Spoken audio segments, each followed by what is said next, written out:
حكاية رعب حقيقية هزت العالم كله. تفتكر ايه اللي يخلي شابين عاديين يتحولوا لسفاحين يقتلوا الناس بدم بارد؟ القصة دي مش خيال، القصة دي حقيقية وحصلت فعلا، واللي عملوها خلوا الصحافة وقتها تقول أخطر مجرمين في تاريخ البلد. والصدمة إنهم عاشوا سنين بيضحكوا على الشرطة والشعب كله.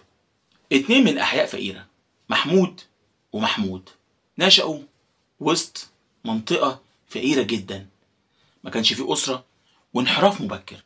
البداية كانت سرقات صغيرة ومع الوقت اتحولت لجرائم قتل. أول ضحية كان رجل أعمال وكانوا هما بيسرقوه، ولكن لحظه السيء طلع عليهم، راحوا ضاربينه بالنار وقتلوه. وساعتها عرفوا إن القتل حاجة سهلة جدا، وبدأوا يقتحموا البيوت بالليل، وأي مقاومة صغيرة من أصحاب البيوت دي الموت يكون مصيرهم. وللأسف أول سنة عملوا فيها السرقات دي قتلوا 6 أشخاص. شوف قمة الإجرام وصل لحد فين، وإن الروح بالنسبة لهم حاجة عادية. يعني أي حد يشوفوه في السرقة روحوا ضاربينه بالنار. ربنا يرحمنا. الشرطة من ساعتها عرفت إن في سفاحين موجودين في البلد، وابتدت الحملات الأمنية تشتغل عليهم. الغريب إن هما كانوا بيسيبوا رسالة جوه مسرح الجريمة، وكان بيتكتب فيها إحنا مكملين. ودي كانت بمثابة توقيع رعب في قلب الشرطة وقلب الشعب. معنى كده إن الناس دي الإجرام عندهم ملوش حدود، وأي حد يقع في طريقهم مش هيرحموه. والشرطة حاولت تحاصرهم أكتر من مرة، ولكن للأسف لما يحاولوا يوصلوا لهم يتغير المكان في ثانية. ومن ضمن الحملات الأمنية دي حصل تبادل نار ما بينهم وما بين الشرطة، ولكن للأسف وقع ضحيتها قتيل و3 مصابين. وبدأت الصحف تطلق عليهم اسم هيتشكوك بسبب أسلوبهم السينمائي في الهروب. وكانت الناس دايما بتتابع أخبارهم في الجرانين كأنه فيلم، بيستنوه عشان يقروا أخبارهم. ومن ضمن الحوادث بتاعتهم إن سرقوا مرتبات موظفين وابتدوا يكرروا العملية دي كتير جدا، وكانت النتيجة قتل محصل حكومي قدام عيون الناس كلها، ومحدش عرف يعمل حاجة. والمشهد ده بالذات خلى الرأي العام كله ينفجر. المظاهرات نزلت تطالب الحكومة بالقبض عليهم، لأن الموضوع بتاعهم انتشر جدا والجرائم بتاعتهم زادت بطريقة صعبة جدا. ولكن المفاجأة لما واحد من الضحية دول كان عارف شكلهم وقدر يحدد ملامحه بالظبط وبلغ الشرطة. ومن هنا الشرطة أعلنت عن أول خيط ليها في القضية، وهم هنا خلاص افتكروا إن هم وصلوا للسفاحين والقضية خلصت.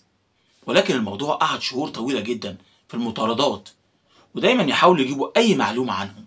وبالفعل عرفوا إن هم موجودين في مكان معين، والشرطة اقتحمت البيت ده، وفضل ضرب النار ما بينهم ساعات طويلة، واستمر فترات طويلة جدا لغاية ما الرصاص خلص معاهم واتقبض على الاتنين أحياء. المحاكم ساعتها كانت حدث وطني، كانت الناس واقفة بالطوابير عشان تعرف ايه اللي هيحصل. والاتهامات اللي كانت عليهم قتل وسرقة بالإكراه وترويع المواطنين. الدفاع حاول ان هو يطلعهم من القضية بحجة ان هما كانوا عايشين في منطقة فقيرة، وهي دي اللي خلتهم يوصلوا للطريقة الوحشية دي. لكن المحكمة ما خدتش بكلامه واتحكم عليهم بالشنق. ويوم تنفيذ الحكم الناس اتجمعت قدام السجن بالألوفات كأنه حدث ترند زي دلوقتي. وبصراحة هم خلوا الناس شابت من كتر الجرائم اللي كانوا عاملينها، وكان في إحساس بالارتياح من الناس، وفي نفس الوقت برضه في خوف يبقى في حد يعيد نفس القصة تاني. والصحافة ساعتها كتبت عنوان العدالة خدت مجراها. ولكن ساعتها الرعب اللي زرعوه في قلوب الناس هيعيش لفترة طويلة. قصة السفاحين دول دي مش بس جريمة، دي قلوب ماتت عندها الضمير وما بقاش عندها رحمة. أهم شيء عندها الماديات على حساب روح الناس.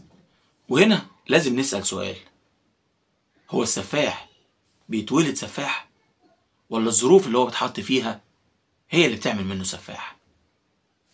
انزل اشترك في القناة وفعل الجرس عشان يجيلك كل جديد، وأهم حاجة دوس على كلمة الكل على الجرس عشان الاشعار يوصلك بالفيديو الجديد.